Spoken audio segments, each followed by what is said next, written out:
Hi everybody, Wistric again. This time wearing pajama pants for reasons. Um, and after the video I did about training melee and isolation, the solo drills video, I got to thinking about things you could do that would be a little more concrete sword in hand training to improve those skills beyond, after you've done all the cardio in the world and all of the foot speed and agility training. Then what do you have left? Well, then, let's actually work on sword skills. And I started from the drill that Sean Marshall shared on SCA Rapier Combat a week or two ago. The offline shots, or the angled shots while in a line. As I talked about in some of those other videos about melee, I'm not a huge fan of line fights, but they're going to happen. Okay, so how do you be an effective line fighter? You have to be able to land, be able to defend yourself, defend the person next to you, and when somebody across from you and on the diagonals messes up, you have to punish them for it. So this starts to be like, hey, we've got, if you want to train fighting one person and you train your lunges against one target, well, now we've got two targets, right side, left side. Here's my right side, my usual pal. And here's my left side. My stand-in is a bar stool, because my basement is an old 70s bar. This house is weird. It's great. And so the basics of this are going to be, first you train how to actually just generate the action. And this is what Sean Marshall showed. You start, you're not lined up against one of them. You're lined up between them.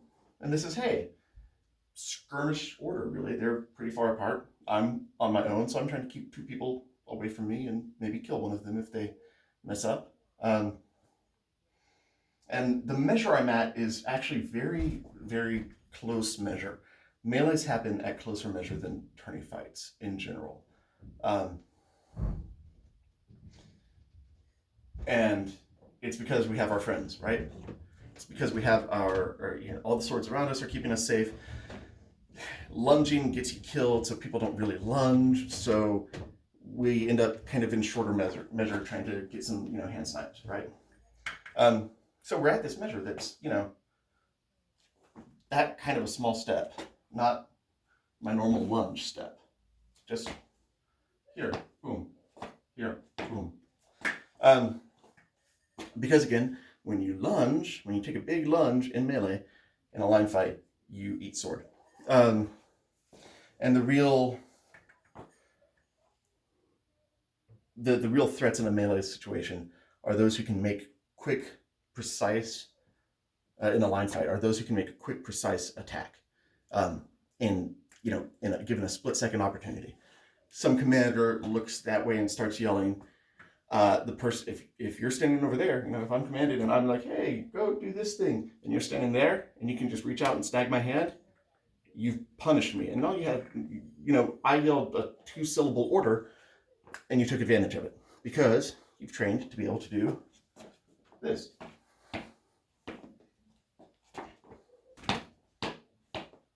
Right? Right now, my targets are placed kind of chest height.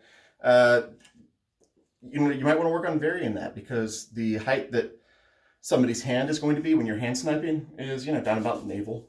When they do something stupid, like lunge out into the middle of the room, then their head's going to be at what was chest height, shoulder height for you. So you're going to work about this much space. You need to be able to be accurate within that space. Yeah, like I said, start with just train it slow, like you do your own, if you go watch my lunge videos. I talk about starting off training real slow. So train the action slowly. Hand before foot, always still, because that's how you be accurate. Point control is a myth. Hand before foot, no can miss. So like I said, I'm taking a smaller lunge. I'm taking a smaller step, almost, it's like a half a foot length. But that's about what I find myself taking in melee, unless I am... By the time I can get away with taking a giant lunge in melee, the work has been done. The tight hand snipe, head snipe, hand snipe work has been done. And it's that hand snipe, head snipe, split second work that wins, that destroys the line. The big lunges are just cleanup.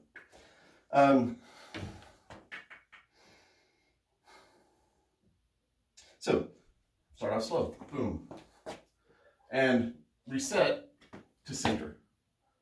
If I just train like I'm just lunging over here the entire time and never recenter, I'm training poorly. Because what happens when I throw an attack over here? This guy's going to try to attack me. If I train to recenter, just automatically recenter, my sword just came back into opposition to the counterattack from over here. So, I throw my attack, I recover to center. I throw my attack, I recover to center. Now, here's the thing. If you go hand before foot, you don't have to look. You don't have to look at your target. Just, you know it's there, right? It's right there. So you can point at it. I can point at it. I'm going to point at it instead. I missed by an inch, but that's because I'm using my foil and I'm not used to my foil. I'm keeping my eyes forward so I can see both of my opponents out of my peripheral vision. Peripheral vision detects movement better. So if I keep them in my periphery, I can see if one of them is moving unexpectedly. So I look between them and I don't look at my target so they don't know that I'm about to attack them. That was on target. As you train up from here to get that faster and faster, and smoother and smoother and more precise, you'll get to where you just can hit it without looking at it. It's great. It frustrates opponents. You should always want to frustrate your opponent. Next, so we've talked about sort of the basics of the action and how we're going to do it. Now, it's melee. There's more than one target, to state the obvious. So you're going to want to train out of a pattern. And mix it up, mix up your targets. So I've got 1 and 2. If I did a head height to my right, and a hand height to my right, and a head height to my left, and a hand height to my head height to my left, and a hand height to my left, I'd have 4 targets. Right now I'm just doing right and left. And I've got up here written 1, 1, 1, 1, 2, 2, 2, 2. Because I'm a fighter and I'm dumb, I can't remember things. So 2, 2, 2, 2. 1, 2, 1, 2, 1, 2, 1, 2, 1, 2, 1, 2, 2, 1, 1, 2, 1, 1, 2, 2. Different combinations so that it's not just training go left, go right, go left, go right, go left, go right. But it is training each one time. Or it trains each one. And then trains the next one.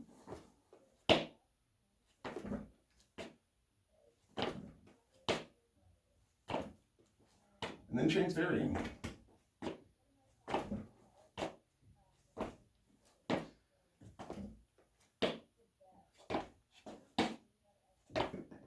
And then trains varying more than just every other, right?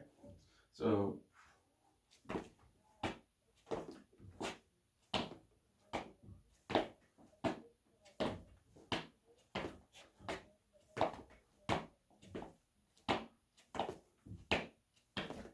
and I was going a little faster there and not actually recentering. Bad form. I have now trained how to do it wrong. But I'm trying not to waste too much time of you looking at me lunging. So I've now varied my targeting. I've developed the ability to switch back and forth. Kind of mostly. Now, you'll notice that I was doing that in rhythm. Everybody, when you sick them at doing lunge drills in rhythm. Come on, you.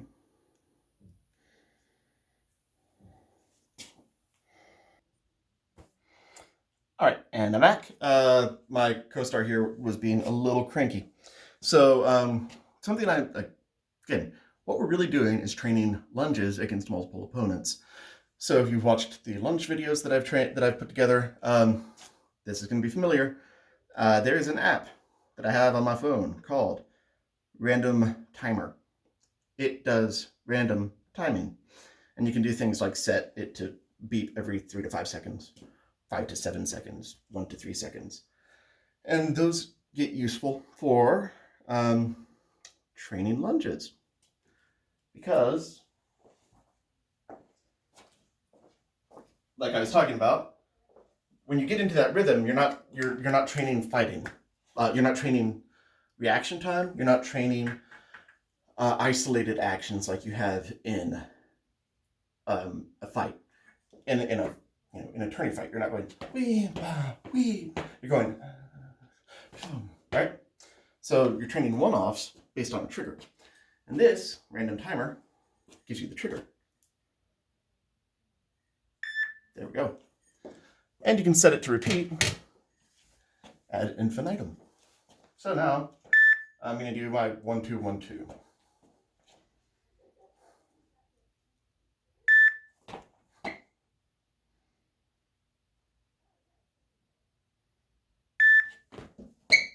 And you sit here and you're like, oh, it's going to beep, it's going to beep, it's going to beep, it's going to beep. And you're not, and you brace, and and about the time that you get like too like worked up and tense is the time that it beeps. I missed that one. But you get the idea.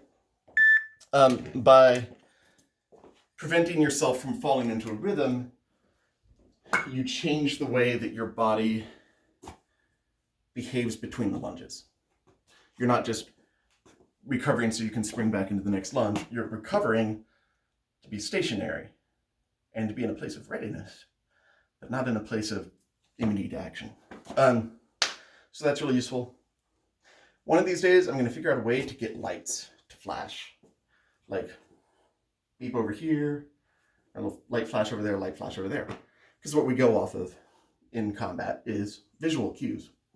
For now, though, we've got the auditory cue of the random timer. So, again, set up your targets. You want them, a goodly distance apart. You want set them up like they're two people trying to run you down, and they know what they're doing. Like they've watched the 2-on-1 or the video about how two people control together. Set it up after you've trained the action over and over until it's precise and you don't have to see what you're doing. Then you train, then turn on the randomizer. Train the different combinations, random timing, so that it becomes just, what's the action? Where's my trigger? I'm going. And that is how you become able to instantly exploit any opportunity given to you in a line fight. And those opportunities are small. They are somebody taking like too big of a step. They are somebody, just kind of extending it to your teammate. Like your teammate's over here, and if somebody just reaches out too far, that's your chance. Take their hand. Somebody's breaking attention. This happens to me. I'll be fighting, and I'll be kind of in charge, or at least want to feel like I'm in charge. And I'll step back and start to say something, and the person across from me just nails me. And I need to learn how to do that. I am learning, but try the drill. I hope it helps. And I will talk to you with my kids' toys and my carpet next time.